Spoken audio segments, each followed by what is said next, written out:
लोकशाहीमध्ये लोकसभेचा पराभव आम्ही नम्रपणे स्वीकारलेला आहे आणि खरं तर विनायक राऊतांची माफी ही एवढ्यासाठी मागितली होती कारण जो निवडणुकीच्या पूर्वी 2-3 दिवसमध्ये जो प्रकार सुरू होता तो प्रकार कार्यकर्ते म्हणून शिवसैनिक म्हणून आम्ही तो थांबवू शकला नाही आणि त्याबद्दल विनायक राऊतांची माफी मागितली आहे। खरं तर काही लोक माझ्या माफीबद्दल प्रश्नचिन्ह उभा करतात, परंतु त्या लोकांनी खरं तर लोकांची माफी मागितली पाहिजे, सिंधुदुर्गवासियांची माफी मागितली पाहिजे। कारण हा मतदारसंघ प्राध्यापक मरुदंड होते, बॅरिस्टर नाथपै, सुरेश प्रभू या सगळ्या खासदारांचा हा मतदारसंघ लोकसभेचा होता आणि त्यानंतर विनायक राऊतांनी सुद्धा हा मतदारसंघ त्याच वारशाने चालवला होता। परंतु या मतदारसंघामध्ये जे लोकसभेला झालं ते सगळ्यांना माहिती आहे। खरं तर लोकांची मागणी नसताना त्यांच्या घराघरात जाऊन त्यांच्यावर दबाव टाकण्याचा प्रयत्न केला, त्याबद्दल खरं तर या निलेश राणेंनी माफी मागितली पाहिजे। त्याचबरोबर आपल्या कार्यकर्त्यांनीसुद्धा माफी मागितली पाहिजे, कारण तेवढं त्यांचं मन मोठं नसेल। कारण आपल्या कार्यकर्त्यांना विश्वास न घेता महाराष्ट्रातले अनेक स्वाभिमानीचे कार्यकर्ते येऊन गावागावात आपल्याच कार्यकर्त्यांवर अविश्वास दाखवला, त्याबद्दल खरं तर त्यांनी माफी मागितली पाहिजे।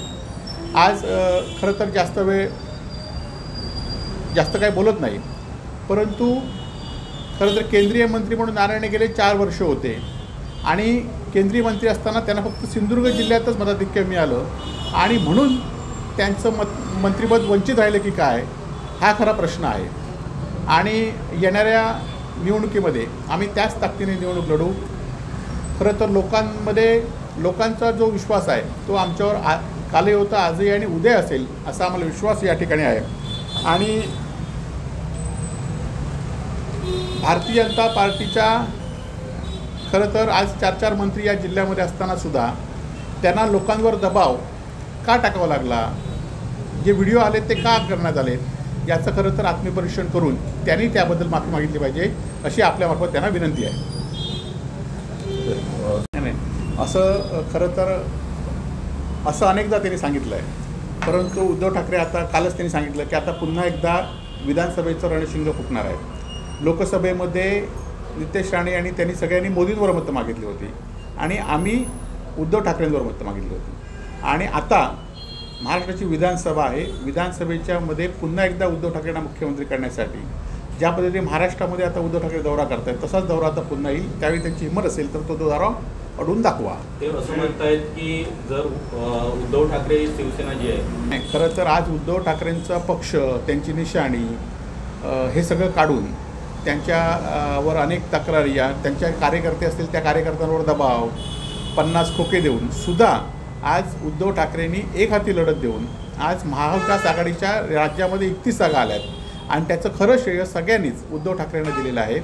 शरद पवारांपासून काँग्रेसचे राहुल गांधी यांच्यापर्यंत त्याचं श्रेय उद्धवजींना दिलं आहे। त्यामुळे कोणाच्या प्रशस्तीपत्रकाची गरज नाही, तर लोक बघतायत आणि त्याविरोधात तुम्हाला राज ठाकरेंना कसं सवय आणावं लागलं, अमित शहानं कसं आणावं, एकनाथ शिंदेनं कसं आणावं लागलं आणि हे एवढं करूनसुद्धा तुम्हाला कसं काय व्हिडिओ फिरतायत आधी मतदानाच्या आधी 2 दिवस, हे सगळं माहिती आहे। त्यामुळे आपण आपला विजय कशाला मिळाला तो त्यांच्या मनाला माहिती आहे, त्याचा विचार करावा।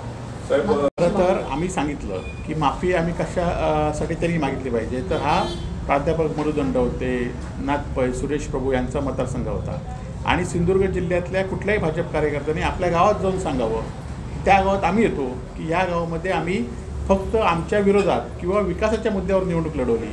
आज कशाच्या निवडणूक विरोधात लोकांचं नसतानासुद्धा लोकांवर दबाव आणण्याचा प्रयत्न केला आणि व्हिडिओ फिरत आहेत। त्यामुळे जी काही भूमिका आहे, बदनाम करण्याचा प्रश्न आम्ही लोकांचा निर्णय स्वीकारलेला आहे, पण लोकांवर दबाव होता तो येणाऱ्या निवडणुकीमध्ये लोकांवर दबाव असणार नाही एवढं मला खात्री आहे। ज्या काही चुका झाल्या असतील किंवा जिथे आम्ही कमी असू तिथे आम्ही प्रयत्न करू आणि पुन्हा एकदा या विधानसभेवरच भगवा फुडकू। तुम्ही जर मला सांगितलंच आणि आमसभा खरं तर या जिल्ह्यातील जिल्हा परिषद आणि पंचायत समित्या निवडणुका खरं घेण्याचं धारिष्ट हे मी दाखवलं नाही। खरं तर जिल्हा परिषद पंचायत समिती अस्तित्वात नसल्यामुळे आमसभा कोण घेतं, आमसभा पंचायत समिती घेतं आणि त्यामुळे त्या आमसभा पंचायत समिती अस्तित्वात नसल्यामुळे हे आमसभा होत नाहीत, त्याच्याबद्दल त्यांनी माहिती घ्यावी। आणि खरं तर मी कुठेही लोकांसमोर येण्यास, लोकांबरोबर फिरण्यास मी कुठे कमी पडलो नाही आणि कमी पडणार नाही।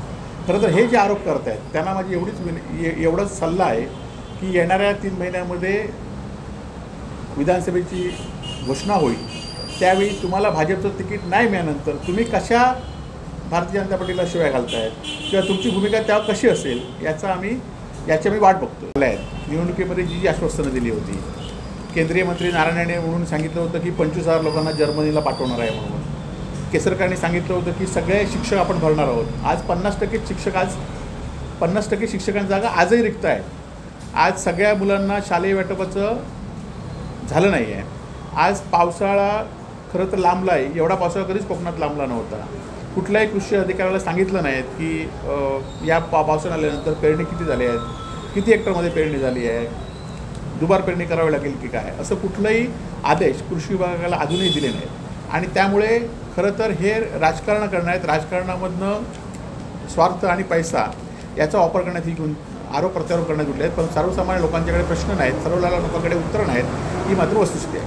नाही, खरं तर त्यांनी विजय मिळवला ही वस्तुस्थिती आहे. परंतु कशावर विजय मिळाला, त्यामध्ये विधानसभेमध्ये किती क्षेत्रामध्ये उद्धव बाळासाहेब ठाकरेंना मताधिक्य आहे, या सगळा विचार त्यांना माहिती आहे. आणि त्यामुळे त्यांनी किती म्हटलं तरी आधी या दिवसात सांगितलं की शिवसेना संपणार, एकही निवड येणार नाहीत. परंतु शिवसेनेचे 9 खासदार निवडून आले. आणि कोकणामध्ये सुद्धा उद्धवजींनी आता सांगितलं आहे की कोकण हा शिवसेनेचा श्वास आहे आणि पुन्हा एकदा उद्धवजी त्या कोकणावर लक्ष टाकतील.